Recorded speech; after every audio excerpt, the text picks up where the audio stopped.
his tattoos, y'all. We got to get into his tattoos because, y'all, I did not even know that these tattoos meant all of that. Okay, these tattoos, even my husband was like, damn, I did not know that. You know, and I don't think anybody has ever went into the story of his tattoos, the thug tattoo and the, 50 niggas tattoo. So, y'all, it started with 50 niggas, okay? 50, like a lot of people in general. It could be 50, 5,000, 5 million, whatever. It's 50. It's a small number to be on somebody's child. You know what I'm saying? But we start with a crowd of motherfuckers and niggas, okay? And niggas, okay, was the acronym for never ignorant, get goals accomplished. Never ignorant, get goals accomplished, bitch. Okay, yeah, so that's what it was, basically a movement of niggas, okay? Don't be ignorant, okay? Get your goals accomplished. Because you think that 50 niggas is ignorant putting it on somebody on your chest, you know what I'm saying, as a tattoo. People would frown upon that, you know what I'm saying? But he was playing right in y'all face. Y'all think I'm stupid, but I'm not. I know exactly what I'm doing, okay? Because I'm a Afeni son, okay? From the Black Panther Party, bitch. And I'm ready to bring all the niggas from all of the ghettos, from all around the world. Like I said, 50, 500, 5,000, 5 million, whatever, okay? We gonna get this shit accomplished. That's what we doing. I said, okay.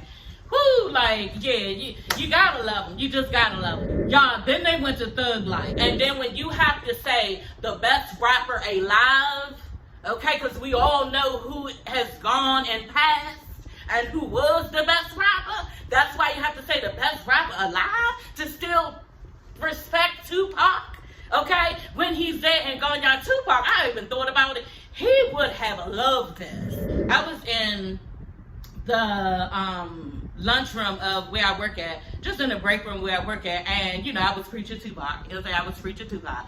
And the guy gonna go, click, and he was like, you need to say all that on your channel. I was like, oh, already did. I'm on the second episode. And he was like, so let me ask you this. Who do you think that is coming next to Tupac? Who do you think is like Tupac in our day and age? Right? And I was like, from what I heard, you know what I'm saying? It just depends because, and I'm not even gonna lie, I told him, Lil Baby. You know what I'm saying? Because my son listens to him, my daughter likes him, like her friends like him. If you listen to Lil Baby, yeah, he be saying some shit, you know what I'm saying? It's just like right on the money with some of the stuff Tupac was saying, you know what I'm saying? It's just like his passion ain't there like Tupac. You know, he can't really like ride on the beat like Tupac. Tupac just like skate on the fucking beat, you know what I'm saying? Like Baby is good, Lil Baby is good. But the guy at my job was like, well, I think it's Kendrick Lamar, you know, so, and that's what other people might say. I don't know much about him, you know what I'm saying? I did hear some stuff. He's pretty deep and everything, but, you know, he just don't give me all, like, he don't give me all the way, you know, I like a thug, you know what I'm saying? I'm not even gonna lie, you know what I'm saying? Everybody know that, and he doesn't give me that all the way, so I just feel like he's not fully packaged. Okay, that's the thing about Kendrick Lamar. For me, he's just not fully packaged with all of the things, and yeah, that's why I didn't say, you know, Kendrick Lamar. Now, Lil Baby kind of sort of is, you know what I'm saying? Like, he look alright, he look a little rough, around the edges, look like he, you know, led a rough life. See, Kendrick Lamar saying like he probably like, you know, was a little scared of the rough life, but he was around it, you know what I'm saying? Like, these niggas was in it, okay? So, that's why I would say Lil Baby, you know what I'm saying? But Kendrick Lamar, I think a lot of people would pick Kendrick Lamar because they said he's deep. He's Beyonce's favorite. You know what I'm saying? So that's that with that, y'all. Let's get back into my notes. So basically, like I said, Tupac wanted to re-educate people, get into their minds about different things that were going on in their society. And like he said, if there was no conversation about it and no dialogue about it, then there would not be any change. You know, as far as like laws are made, that's basically what he was saying. Just like how laws are made, we talk about these things, we bring them into law. You know what I'm saying? He's trying to talk about the shit in his songs and everything, so he wanted to bring some change, y'all. But the sad part about it was so eerie watching all of this shit, y'all, because Tupac full for equality with black people within his songs. You know, he says so much in his songs to the point, like Snoop was saying, you know, he would say shit niggas would not say. You know what I'm saying? And he was not afraid to do that. You know, and Allen Hughes was asking Snoop, why do you feel like he was such a firecracker? Why do you feel like he just had to say so much, he needed to say so much? And Snoop was like, he was looking for understanding.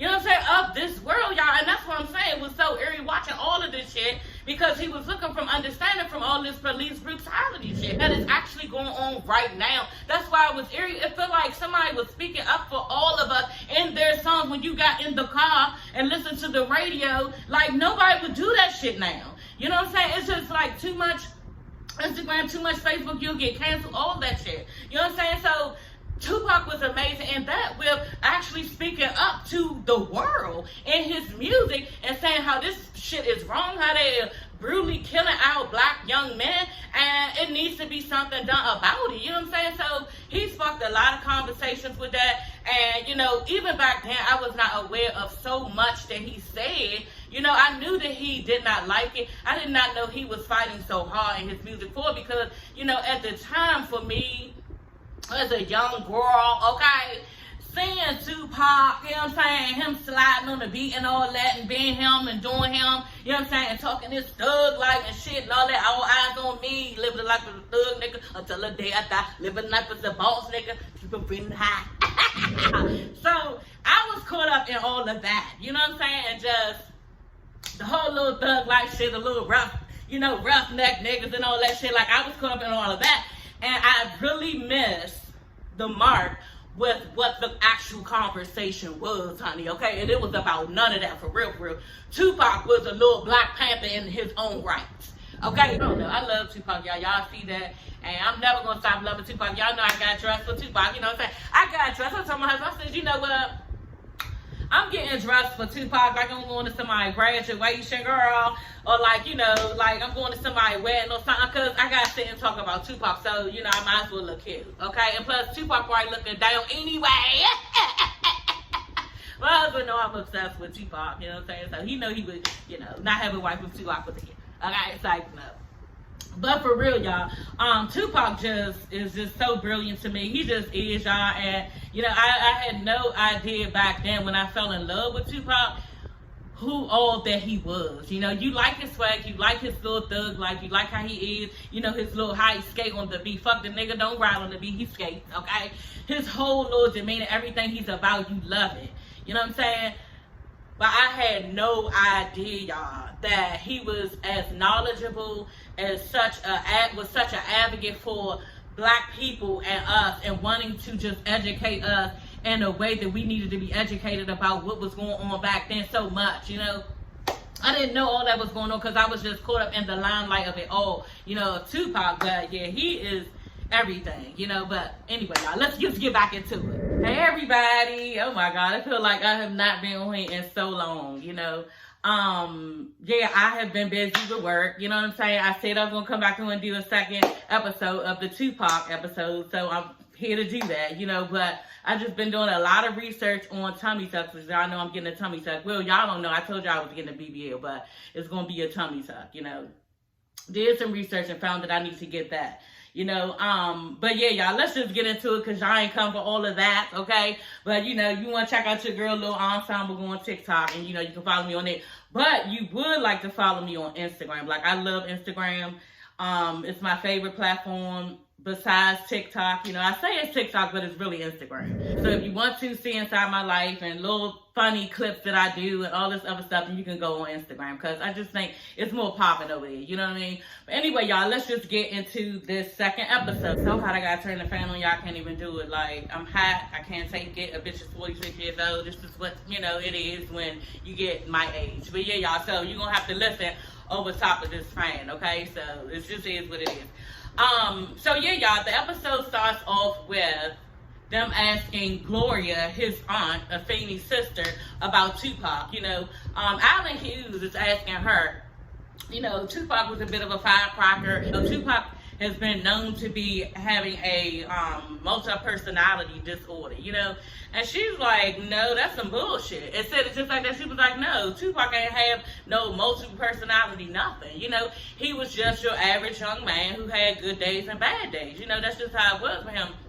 But the main thing is that he suffered from anxiety, like a lot of young men in this world. We know that now today. And it's called basically being a human being. You know, that's what I put in my notes. Why do everybody always want to, this generation in particular, always want to label something. You know what I'm saying? Always trying to label, oh, this person is this person is this. But why can't people just be having a bad day? You know what I'm saying? Me and my coworker talked about that like a week ago. Like, sometimes you just wake up on the wrong side of the bed. You know what I'm saying? That's what it's called. You woke up on the wrong side of the bed and you don't feel like being bothered. You may be angry one day. You may be sad the next day. That's just how it is. But I would love it if we could allow each other to be in that zone. You know what I'm saying? Instead of trying to act like somebody always has some type of mental disability. You know what I'm saying? Yes, we do all suffer from certain things, from trauma and anxieties causing depression in our lives. You know, some of the things that we've been through. But to say somebody have multiple personality disorder, I don't even know if Allen Hughes actually, because y'all, I'm an avid watcher of the ID channel. You know what I'm saying? This ain't even in my notes. That's what I do. I come on here and start running my goddamn mouth.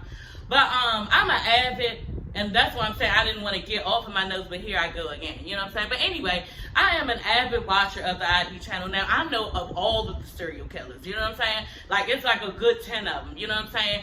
And when they have multiple personality disorder, it doesn't look in the way that he's acting like Tupac is. You know what I'm saying? So I was highly offended by, like, Gloria, you know, he doesn't have multiple personality disorders and he's not crazy. You know what I'm saying? He's just a young man, like she said, really wanting to get the word out there that we needed change. You know what I'm saying? And he was getting frustrated by the whole police brutality thing. Poorness in the communities, trying to get, you know, trying to be an advocate just for us as black people, you know what I'm saying? And he really wanted to create his music in that. So that's what he was really touched by and wanted to do. So he will have his good and bad days, you know what I'm saying? I thought that she did a good job with letting Allen Hughes know, but of course, honey, you would say that because Tupac whooped your ass, okay? Well, at least had your ass whooped, okay? You know, when you wouldn't let him be a menace to society, girl. You know what I'm saying? Like, yeah, so a bunch of his entourage jumped Allen Hughes. So he thinks that Tupac has a multiple personality disorder. Okay, that's just what it is. But he said that he squashed everything that him and Tupac had going on with that, and he wanted to, you know, just come on here and basically give the world Tupac. And I was glad he did it because Allen Hughes just did a wonderful job with these episodes and this series. Like, genius. So y'all, the next thing that we gotta talk about is Brenda's Got a Baby, okay? This was Tupac's first song or first hit on Interscope. And yeah, it was genius as well, you know. It goes into him, the song basically is about him talking about a 12-year-old girl who got pregnant by her older cousin, end up leaving the baby in the trash. And yeah, they televised it all over the news, you know, so she basically didn't tell her mother and father, wanted to keep it from them because he was basically molesting her, you know what I'm saying, and she got pregnant, so she threw the baby in the trash, like Tupac said in his song. So that's what the song was about. Very graphic, with them showing him actually holding a baby as if it was, you know, somebody we need to coddle. Kids, you know what I'm saying? A little girl who that could have happened to.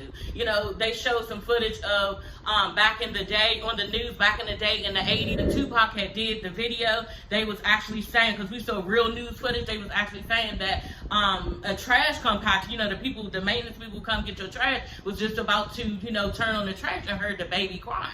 So that's when he, you know, stopped and looked and saw an actual baby in the trash. So it was all over the news. Tupac was like, it was a week-long series on the TV, and he was like tired of it because they were basically showing this girl and what had happened to her, but nobody like did anything to help her, you know what I'm saying, or anything. So he was basically moved by this and made a song about it, and it's just like priceless, you know what I'm saying? And that's the thing about Tupac. Somebody had mentioned too on this autobiography, they were saying how Tupac did not have a problem with showing his feelings. You know, they're taught that in home, that they should not cry, they should not show any emotion, all of that. But Tupac, with him growing up with a single mother, he probably ain't even have no choice. You know what I'm saying? So, yeah, he was just like an open book when it came to his feelings, his thoughts, his mind, everything. You know, so this is what we got. We got Tupac's brain.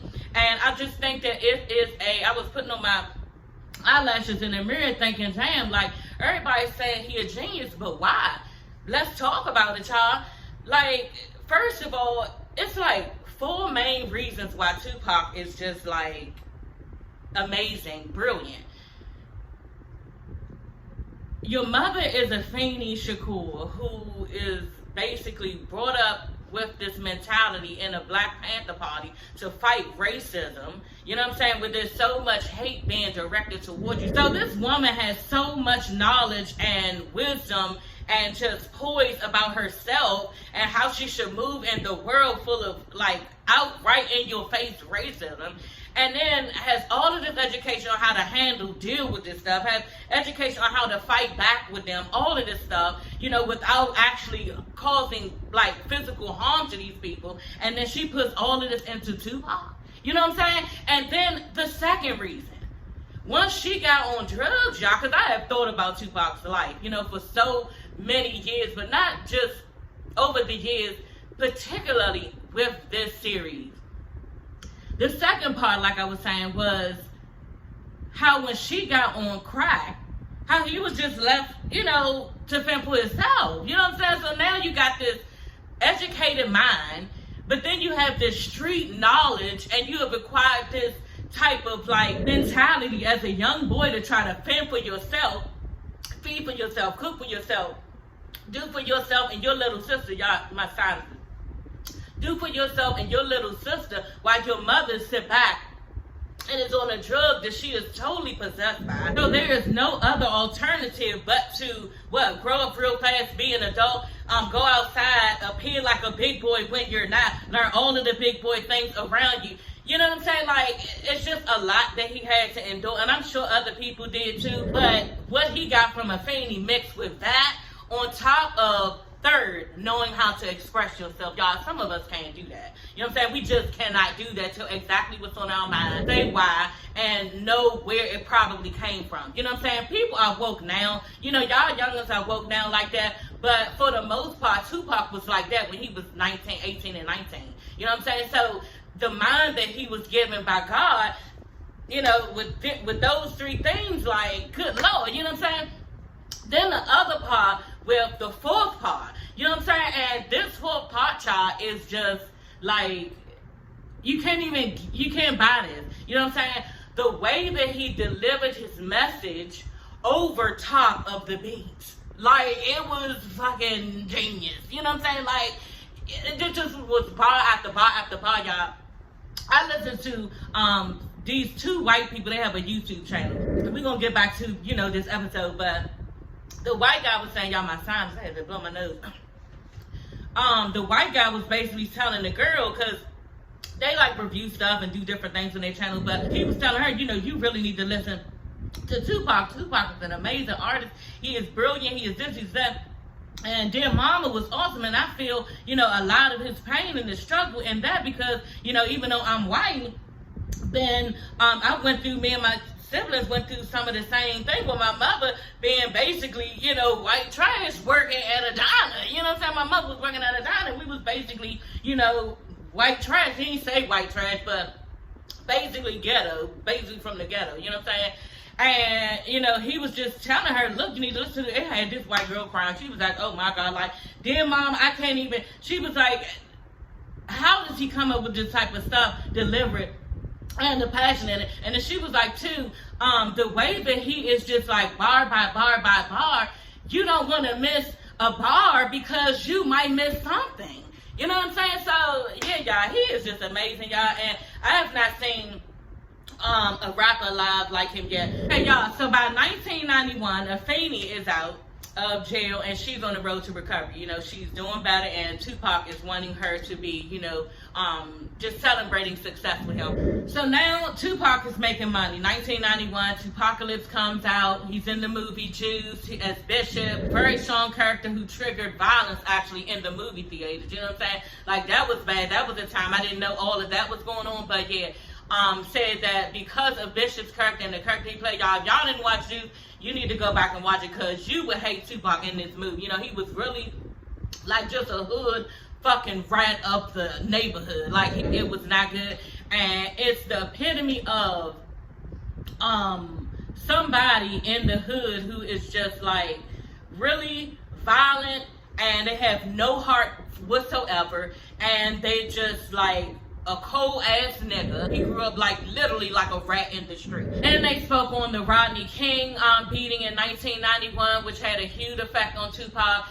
That's where a lot of his music came in that time, because he was really angry about that. That's where that saying, why can't we all just get along, came, because Rodney King said that, you know, on one of the news broadcasts, and they show him all beat up, like face just like all fucked up. But they were saying that Tupac really was pissed off about that. So then they go into talking to him on this like talk show, you know, with some of these like white people who don't understand why you make this type of music of police brutality. You know what I'm saying? They don't understand. So he really knew how to handle these whiteys, and it was genius. When I watched it probably 5 times. I even watched it right before I came on here to do this video. You know what I'm saying? How he dealt with these white people, and he was not ignorant at all, y'all. Let's get into it. So first we have to hit on Tupacalypse, okay? This CD, basically CDs back then, and all of his music on his CDs were basically about, a white man described it as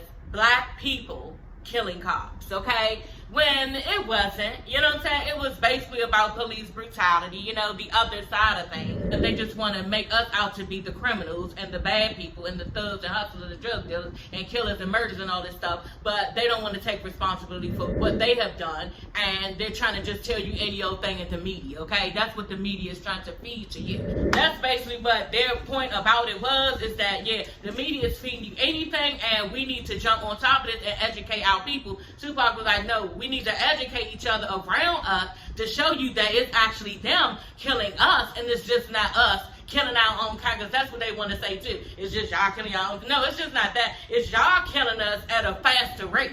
Okay, so don't act like it's just us and y'all not doing nothing wrong. And I'm saying all this, oh, kill the police and fuck the police and all this other shit. Yeah, I'm saying fuck the police, but y'all the ones killing us.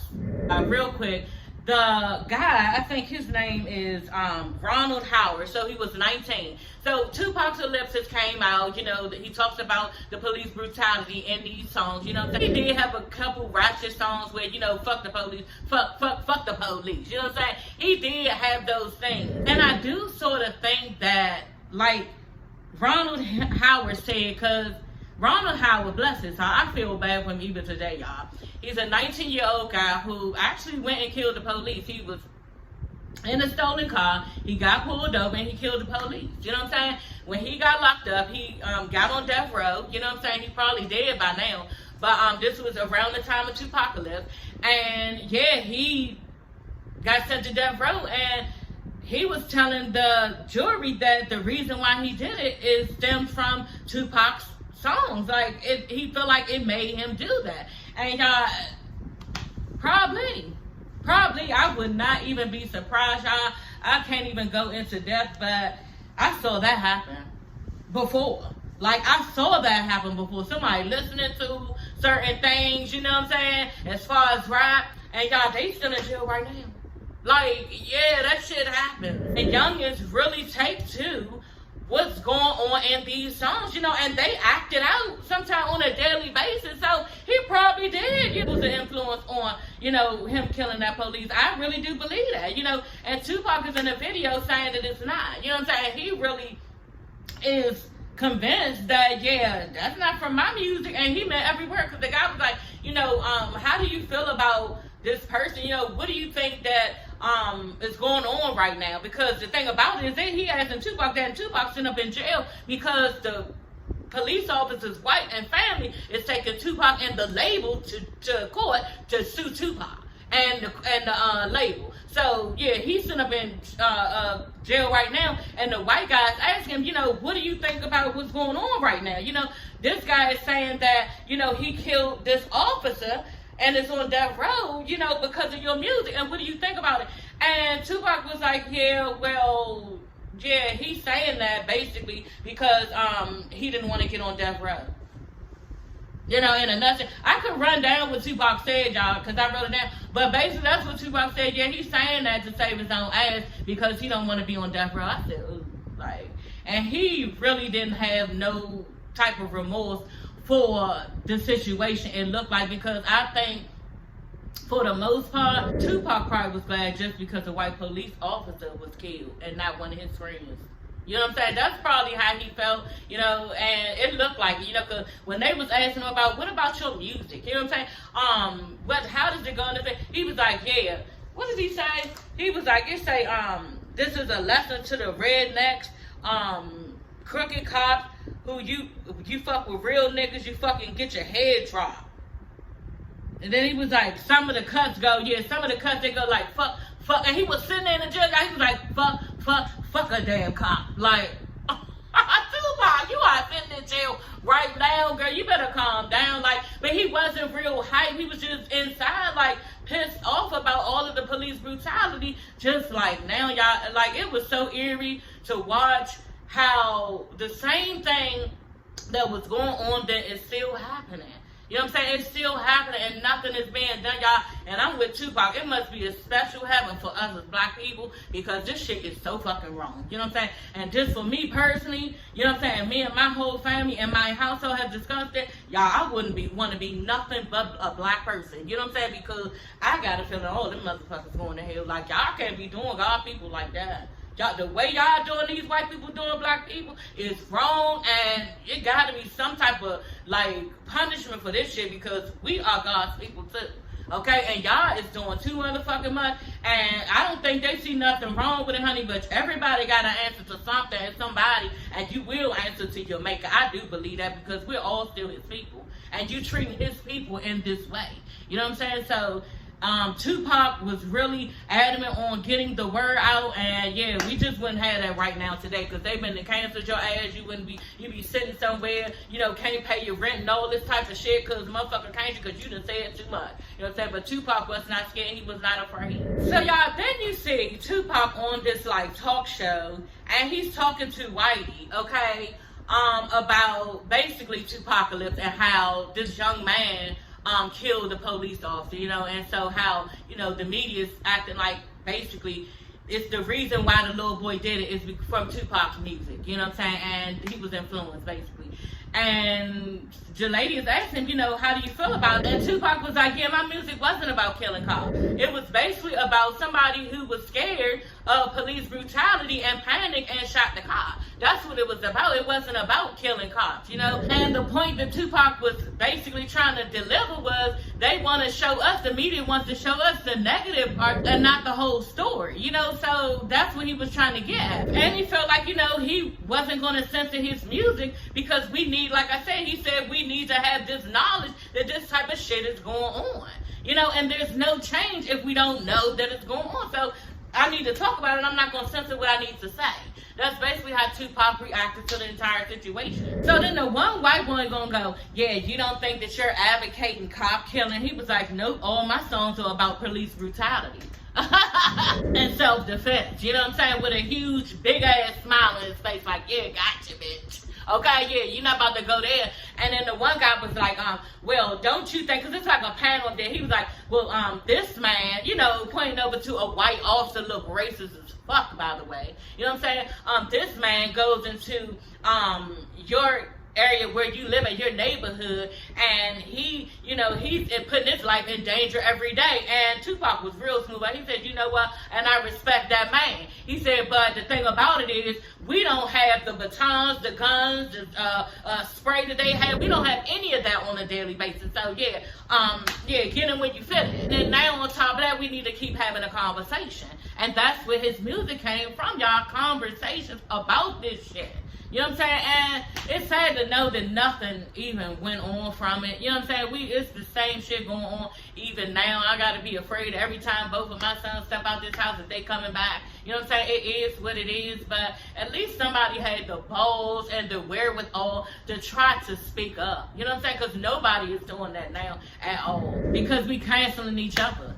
Stupid. You know, this whole generation is a whole generation of know-it-alls. You know what I'm saying? Everybody know it all, and then shut the fuck up because you can't tell me nothing because I know who I am. It's just getting fucking stupid, and nobody had a right of speech now. Like, nobody can just say anything right now because everybody is afraid of getting canceled, and that's just the way that it is. So this white lady, y'all, she speaks up, Lord.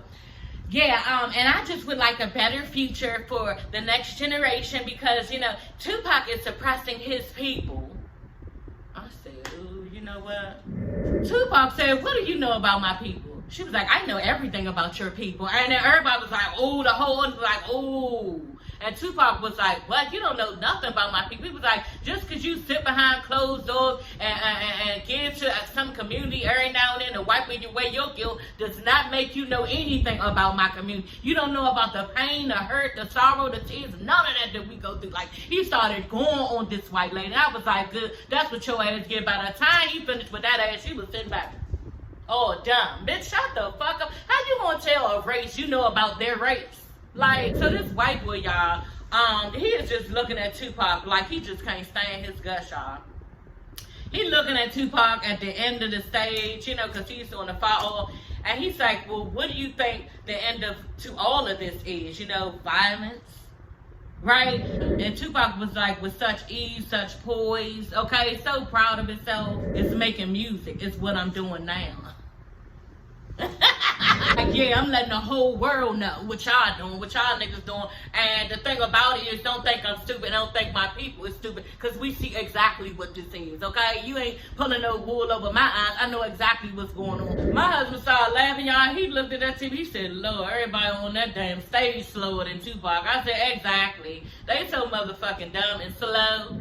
Y'all, he was too smart for his own good. He was pissing them whiteys off. You ain't be like pissing them off. It's like Snoop said, y'all, he basically brought a military mind everywhere he went. You know what I'm saying? This is who he was. He wanted us to communicate, you know, figure out what's going on in each other's lives and do something about it. You know what I'm saying? Make some type of change. Communicate change. Communicate change. You know, spark the conversation. Let's try to make a difference in the next generation. Interviewer asked him, you know, what does it do when y'all know, because a lot of the Black Panthers went off to jail. And she was like, you know, what does it do when a lot of your mentors, you know, have gone off to jail? And he was like, you know, it's hurtful, it's painful. And he did mention, you know, he said, my mother knew freedom wouldn't come in her lifetime. You know, just like I know freedom not going to come in mine. You know what I'm saying? I said, damn. You know, he was fully awoke. You know, as far as them, you know, going off to jail like that, they were being a sacrifice, you know, and somebody got to lay the tracks to break out of this 360 circle, this 360 deadly circle that we're in, you know, and that's why I make music. He also said, you know, and that's why I need to always show love for my people, you know what I'm saying? In these interviews, in my music, you know, in everything I do, I'm going to show love for my Black people. I say, I know that's right. Power to the people out here. So y'all, I want to read this real quick because, see, these videos are not just for y'all, okay? These are videos for me. They are catalogs in my collection, in my YouTube collection. So, you know, I would like to make sure I have pertinent points in my videos, just if I want to go back and look and see, you know, what the whole history was about. In 1969, Afeni and a lot of Black Panthers were jailed or killed. And then they go to the story of the attacks and killings on Bobby Hutton, Fred Hampton, Geronimo Pratt, who was really like a serious mentor to Tupac. Him and Tupac was very close. And these men were in their early 20s being leaders in this way, and they were actually killed, you know, in the Black Panther Party. They talk about, and that's when everybody in the party started to realize that their lives were in danger, you know what I'm saying? Then they talk about the COINTELPRO destroying the Black Panther Party and shootouts and raids by the FBI. So, yeah, it was a lot into that. I spoke on some of that in my last video, just how they were infiltrated and they took the whole Black Panther Party down with basically false accusations. This is why Afeni, his mother, and several other people were arrested. A lot of people were arrested with Black Panther Party because the government or whoever made false accusations that they were going to bomb New York City. You know what I'm saying? So they got arrested on some false accusations that, you know, they were going to bomb the state of New York City. You know what I'm saying? But y'all ain't find no fucking type of ammunition as far as that. I just thought of that. Like, shit is dumb. And that's the shit that Afeni was basically saying.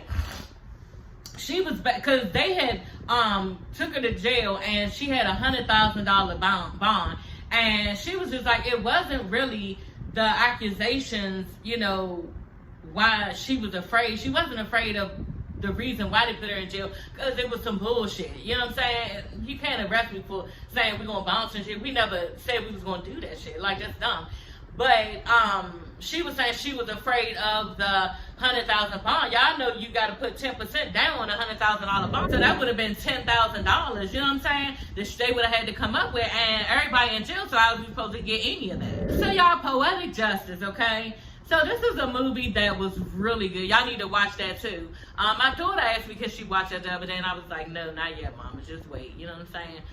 It wasn't bad, but Woody, I think that's his name. I want to say, I don't know, but the guy who was in the truck with them driving down to wherever they was driving down to, I forgot where they was driving. His mouth, his verbalization, his vocabulary was terrible. Okay, like mine now. I cuss every other word. But I just remember him being like real vulgar out the mouth. You know what I'm saying? And I just don't want my daughter to see that. Maybe when she's in high school, like she's going off to high school. But for right now, I'll just let her get in 11th grade. You know what I'm saying? Maybe the 10th. She's just getting to the 9th. So after this summer, she's going to the 9th. So, no, after this, well, damn, she's going to the 10th. So, well, in 11th, she'll be able to see in 11th. You know what I'm saying? Because she's already in the 9th now. She's going to the 10th. So, yeah, she'll see it sooner or later. But his whole vocabulary was just too much. The way he was treating his girlfriend, Regina King, I forgot her name on it, but it was just too much. But anyway, Tupac was real excited about being in this movie, y'all, and he was just like, you know, he was shocked that Janet Jackson would do a movie with him, okay? And I was just thinking to myself, girl, like, you somebody too, honey, yeah. But Janet Jackson was the shit back then, you know what I'm saying? And Tupac wasn't Tupac, you know, like back then. He really was, but he wasn't like, you know, probably like 5 years later after him making that, you know what I'm saying? After making Poetic Justice. But the interview was like, well, what do you mean, you don't know why, you don't see how she would work with somebody like you, you know, you didn't think she would work with somebody like you. And he was like, you know, a rapper. And the lady was like, oh, so basically Poetic Justice is about a young man struggling as a single father, just trying to make it in South Central LA. You know, that's basically what it is. And it was a really nice story, really nice love story. Tupac was saying that he was glad to do it because it showed black love, and it showed black love until the end. You know, and we don't really get to see that.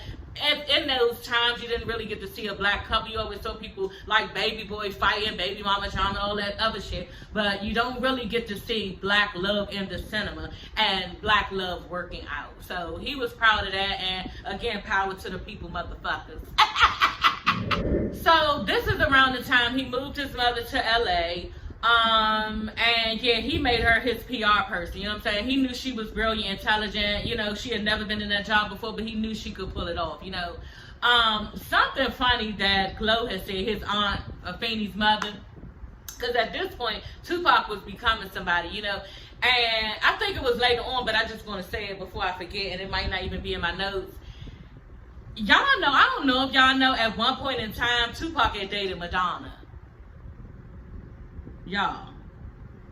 Now, after all this black power shit, okay, and after all this power to the people shit, okay, girl, and then after all this, I'm always at love with my people this, and my people that, girl, you gonna lay down with Madonna, girl. So, yeah, I don't know if girl Tupac, you was clout chasing or not, honey, but yeah, that wasn't a good look, girl, okay?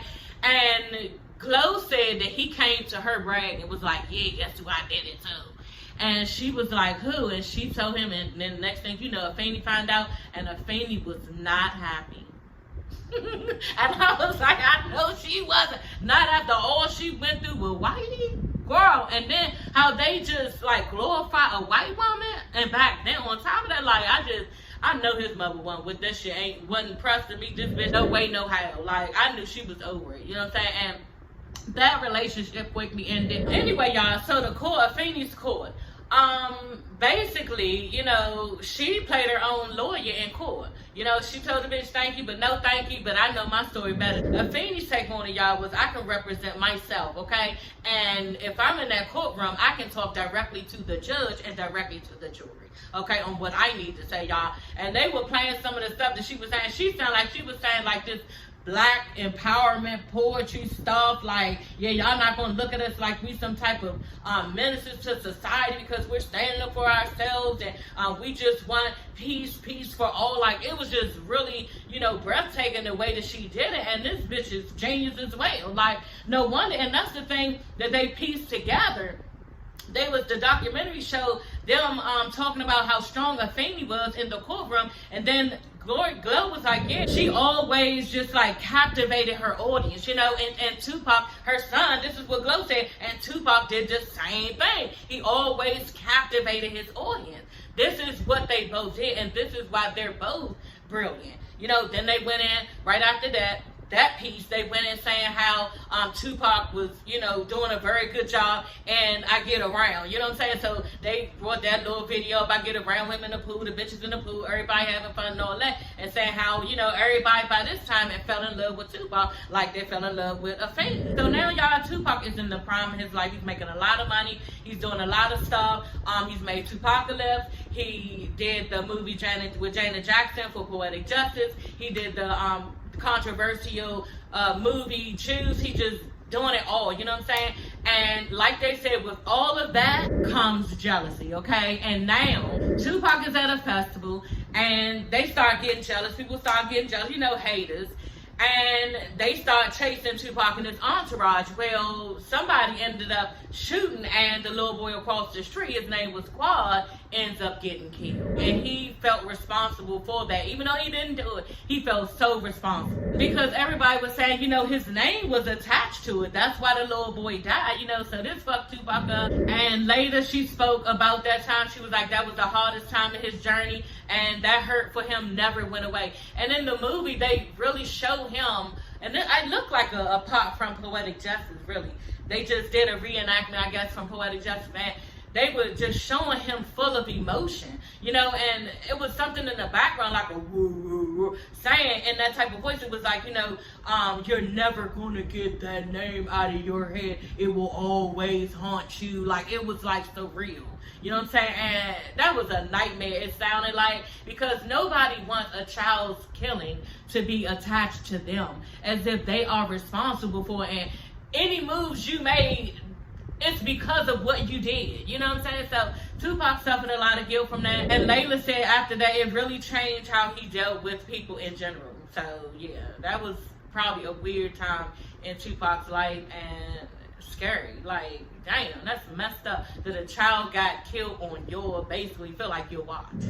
So y'all, again, this is for my notes. We're gonna go back to 1969 in New York City. Afeni ended up getting out of jail, and by this time they had been demolished. The whole Black Panther Party had been demolished. And this is a white man saying this, and broadcasting back then.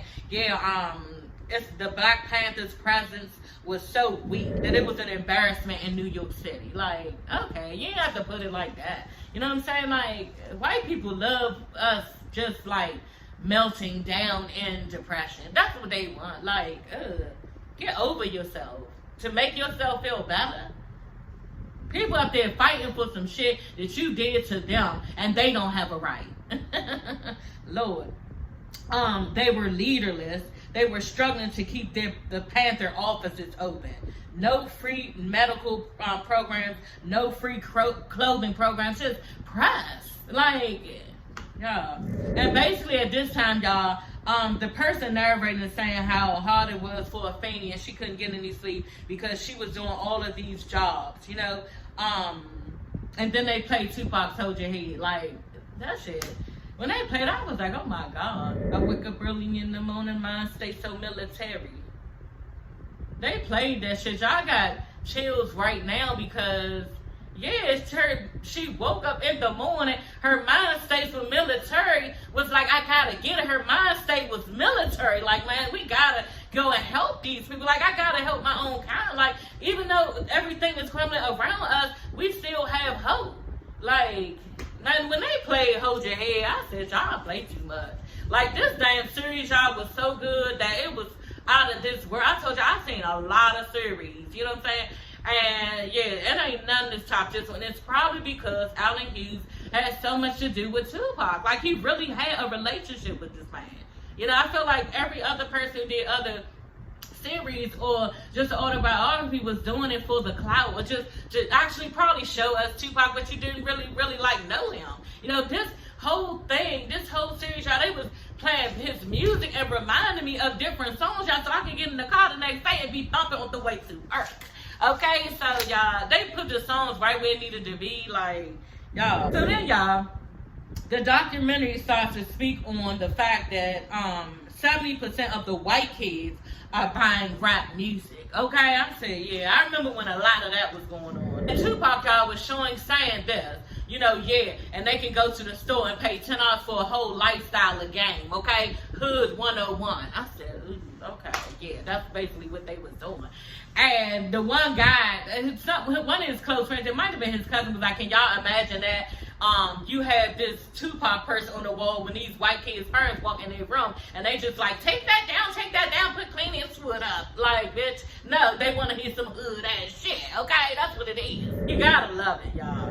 So y'all, Thug Life, the tattoo Thug Life, that started with working with somebody named Matula, okay? He looked up to this person in jail to stop the violence on the street, okay, and in prison. And they will hold people accountable for gang violence inside and outside of the jail. At one point, the jail was trying to stop their phone calls and stop their communication because they were trying to make change outside of the jail and inside of the jail. And yeah, they didn't like it because y'all all know they wanted to kill each other.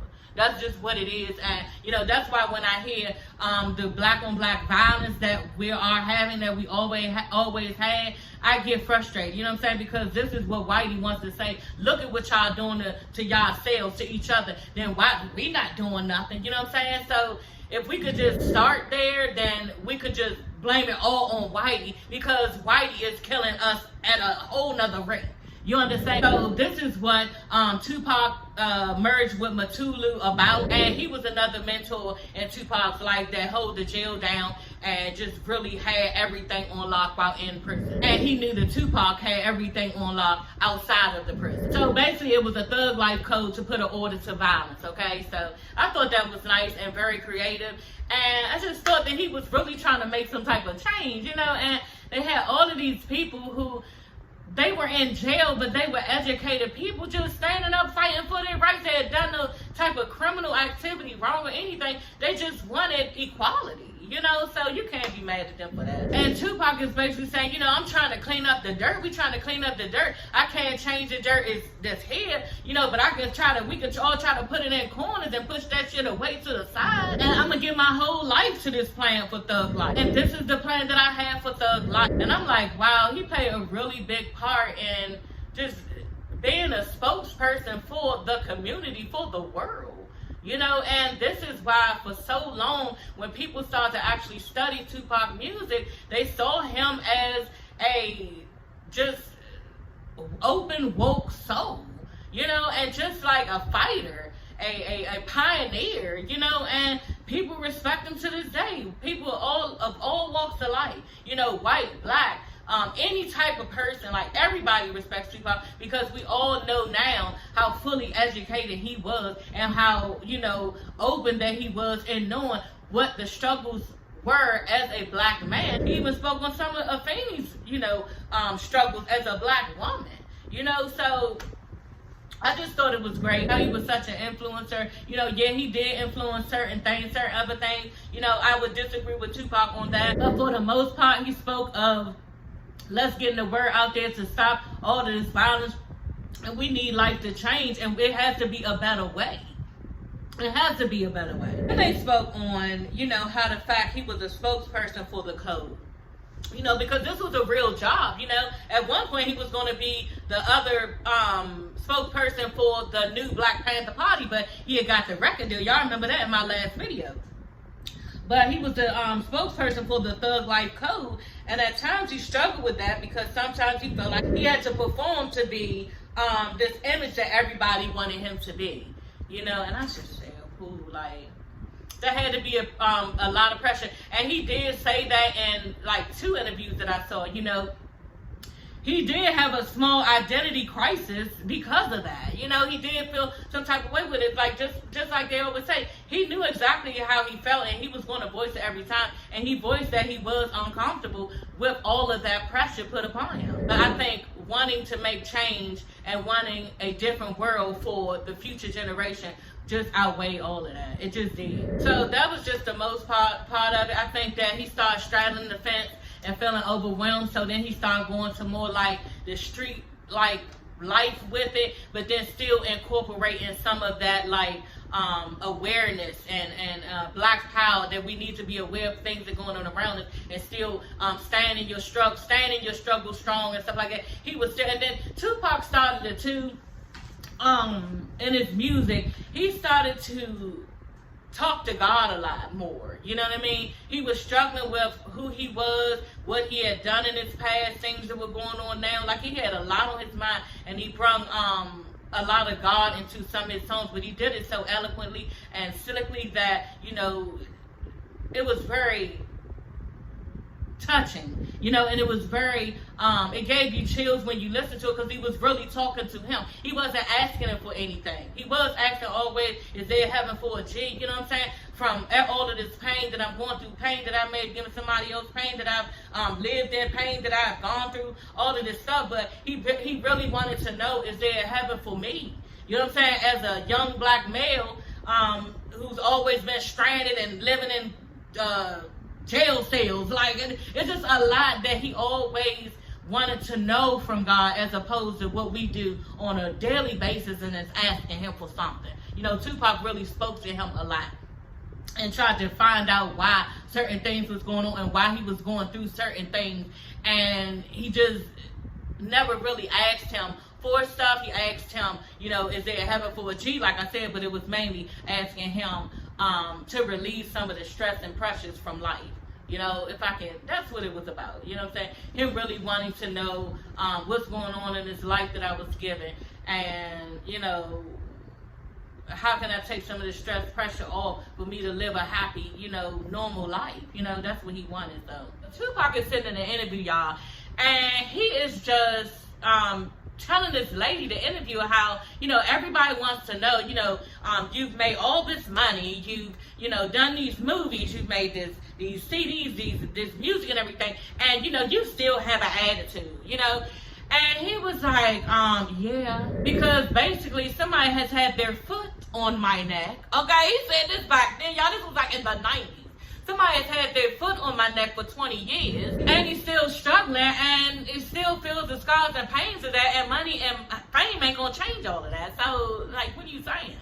Like, that makes a lot of sense. Y'all in the media, y'all saying me, yeah, thug life and doing all this stuff and looking good and making all this money on this shit. This shit don't got nothing to do with the scars that I have on my body, when, like they said, he still was pissed off, and he mentioned it right there. That's the perfect segue into when he said that. I'm still fucked up from when the fucking police beat my ass.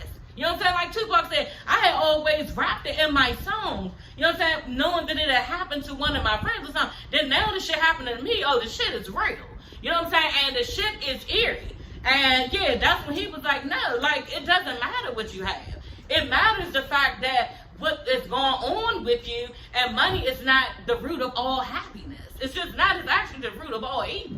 Everybody wanted to know at that time, you know, why did he still have an attitude from the stuff that he went through in his past, from all of the stuff, you know, a bunch of trauma, like we all have had. We've had traumas, and it has shaped and molded us to a certain person. So no, money does not change that. So we all know Tupac was supposed to be a menace to society. That didn't work because he wanted to rewrite Sharif's part in there about how he became a non-Muslim now. You know, he wanted to say why. And yeah, Allen Hughes was not having it. Tupac says, I refuse to play a role that don't exist.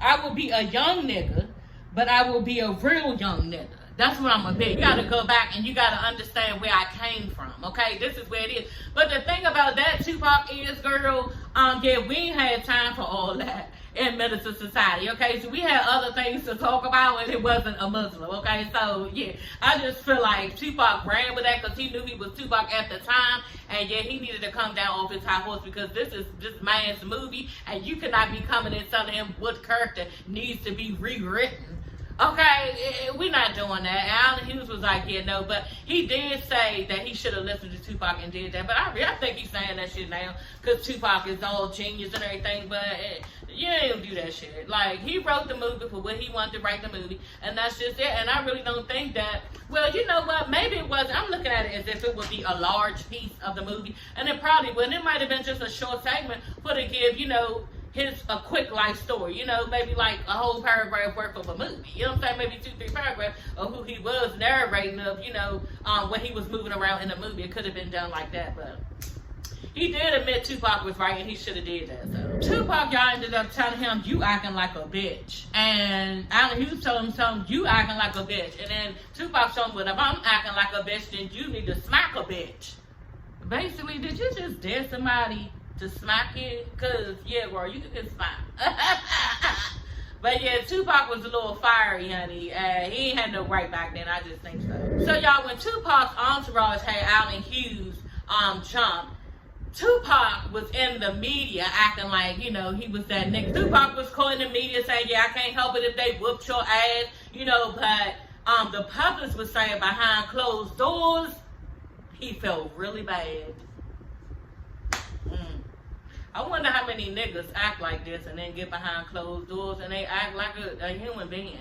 Like, that shit was wrong. Did you really get that man jumped or allow that man to be jumped because he would not change the movie around in your favor? Like, girl, you know. But Tupac had a heart, and the lady said that he really felt bad behind that closed doors. He really did. You know, he didn't like it at all that they did Allen Hughes like that. I'm almost done. This was a long ass review. So y'all, around this time, Tupac wasn't really listening to nobody. He was acting up.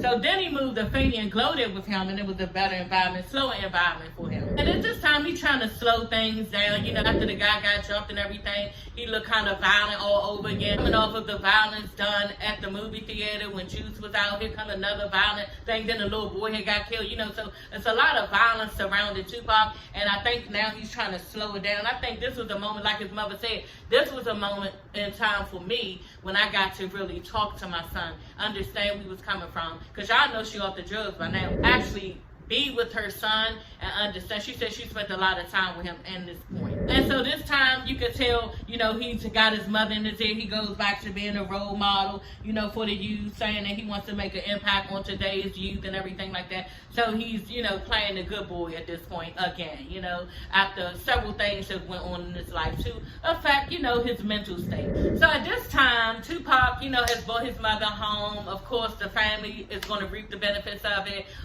Glow, her sister, and she said that Tupac bought her a lot of guns, bought Afeni a lot of guns. She had a lot of land. She liked to shoot. They both liked to shoot out there, her and Tupac, you know, whether they were shooting for aggression and let out aggression, whether they was just shooting because they liked to have fun on the range, you know, shooting guns. And he told Afeni and Glow, you know, even though they had money because you gave them a budget and everything, told them, you know, y'all don't be kidding out here acting like y'all ain't never had nothing. And Glow was like, you know, that was wild he said that because we had never had anything, you know. So, you know, she looked like, nigga, what do you mean? We all gonna act like we don't got nothing because we've never had anything, always been in poverty. So how does that look? How am I supposed to be and how am I supposed to act, you know? So, but we all know that man don't go out here acting like, ooh, how much that cost? You got some type of class with yourself, you know what I'm saying? And you don't have to buy everything you see. You know what I'm saying? See, make sure you really wanted it at one point and you really like it and then buy it. You know what I'm saying? Things like that. And you don't have to let everybody know that you were so broke at one time, okay? That's basically what Tupac, I think he thought they should have knew, okay? But Glow was like, shit, we ain't never had nothing, nigga, please. Where the motherfucking credit card, bitch? So I thought this was interesting by Mike Tyson. He said that when he came to visit him, in prison, because Mike Tyson was in prison, I think for, what's the girl name he was in prison? They said that he raped her or something. Some girl, I forgot her, Robin Givens. So, yeah, I think Mike Tyson was in jail for that, then Robin Givens did, he was so wrong. Anyway, y'all look up that. That was a whole nother story, because Mike Tyson used to be the bomb. Yeah, that's our, what is his name? Floyd Mayweather. That's our Floyd Mayweather, okay, of our time, Mike Tyson.